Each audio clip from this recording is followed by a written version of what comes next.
What an incredibly inspiring session just now. It really energized me. I'm beginning to do this.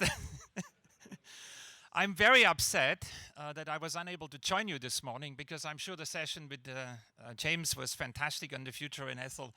And unfortunately, I was pulled into a meeting convened by the president, by Jim Kim, late yesterday afternoon. This was actually scheduled to be in the afternoon, so I did not expect that. I have to cut it out on short notice. And guess what that conversation was all about?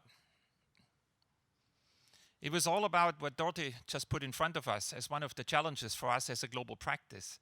We are having famine declared in South Sudan. We're having major problems in 5 to 7 other countries as we speak. More than 30 million people are at the cusp, are in the middle of not having enough to eat every day, and those are not people that should be in that, nobody should be in that position. And the question really is for us, and I want to amplify a little bit what Dorothy put in front of us. The question is, what is our role in this conversation? We had a very interesting senior management meeting this morning with Kyle and Crystalline, and everybody was there. And everyone has a slightly different take of what the challenge is that we're trying to address and how we go about it. And I actually said in 4 out of the 5 key countries where this is a problem, South Sudan, Somalia, Yemen, northern Nigeria, and parts of Ethiopia, the food system is not the problem, it's the political system that's the problem. And we had a really open and interesting conversation around that. And so what, as an institution, do we need to do to not just repeat the same things that happen every time there is a famine in some place, that you have a scramble, that you try to figure out how you coordinate with the UN, that stuff happens on the ground as it always does with WFP, UNHCR, Red Cross, everybody's out there, and that we reallocate some money in our existing portfolio. That's the sort of business as usual scenario that's unfolding again in front of us, those of you who are involved. And Jim Kim really challenged us to think differently, and I think he's right. I think there's got to be a better way to deal with this, to anticipate this, to prepare for it, and get the players and the actions in place on the ground before these things happen, because we now have a much better monitoring system globally. The VAM from WFP is really sophisticated now. We do know what the issues are, and we can see them coming. It is not that this was a surprise. These things have been building up over a period of months and months. It's just that globally we have not been able to put a system in place that tells everybody what needs to be done and how it needs to be funded. Funding is, of course, the big elephant in the room as well. So I just wanted to share with you briefly that that was part of the conversation. And what I would like to ask you to do this afternoon, in addition, without changing the program, since you're doing roundtable conversations around reflecting on what we heard this morning, and that is all very relevant, and you should. But if you could add, pretty much exactly along the lines of the way Dorothy framed it, what is it that we can and should be doing more of earlier on, and in consultation and collaboration with other partners, to be a part of the solution to this problem, right? And this isn't going to be easy.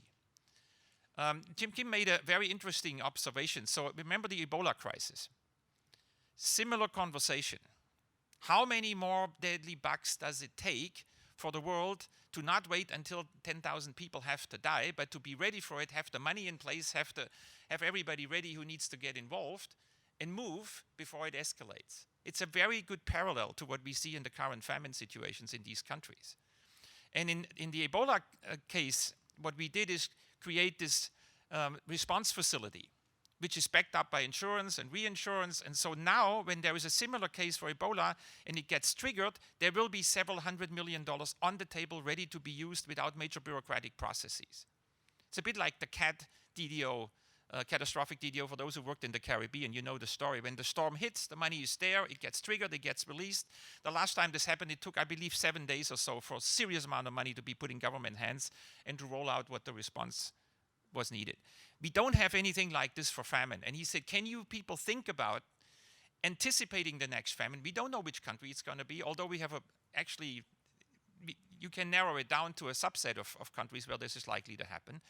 And then have an insurance scheme, have something along those lines in place, and have a mechanism in place where people know what to do. That's essentially the conversation. So I'd like to, those of you who are interested in this space or have experience in this space, to share your ideas, and that we can pull it together maybe either later today or tomorrow in a session and draw out what you come up with. I would also like to invite those of you who are interested in the subject to join me for a lunch today. Just sit around and have an initial brainstorming. Clearly, we need to move on this fast. I think this is an opportunity, a window of opportunity that we have given the current political environment, where there is a grave concern in Europe about migration, where there is all these issues that are happening, where we're moving into a world that is less and less connected, as we've seen over the last year, unfortunately. So there's huge political interest by major players, major donors, to try to do something profoundly different from what was done in the past. This isn't business as usual for all the reasons that I mentioned. So I just want to make that pitch. Other than that, I'm absolutely delighted that all of you have made it here. 250 people. It's incredible. I never expected that kind of turnout.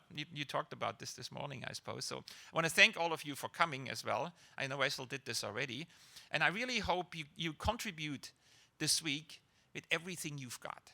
This isn't just about learning and taking in. We need to also hear and learn from you, all of you. Don't be shy, sit there, wait for, how can I take something back? Also share. Every time we have these conversations, we are in awe about the things that you actually do. And I know this forum doesn't always allow everybody to speak, but in the smaller groups, there is huge opportunity to do that. So I really want to encourage you to not be shy, not hold back and say, and I want to contribute this, and I think this is important and it's valuable. And we have a process in place to collect your input, and then towards later in the week, we'll come back and by Thursday, try to draw the strands together and move this forward. With that, I wish you happy lunch, and we'll see you in the afternoon. Thank you. Thank you very much. Thank you very much. Just before you go, I think what we've seen here is your leadership demonstrating how committed they are to this process. So let's us be committed as well. That struck a chord with me in '89. I was a JPO for World Food Program with facing drought in northern Kenya, and this is Kenya again. Exactly. Just now. Exactly. When you all see it as you have face to face. All right. We're coming back at 2 o'clock sharp. Let's all come on time. Please, I hate to urge you in. Come on time, because we actually have a very good reason to come. There is an icebreaker that's actually a good icebreaker, heaven forbid. Then we're going to go in. We'll go over a bit the agenda. So lunch is here. You can take it over there. Can I suggest that those of you who are having lunch with Jürgen maybe gather around this area in here? Lunch table's inside.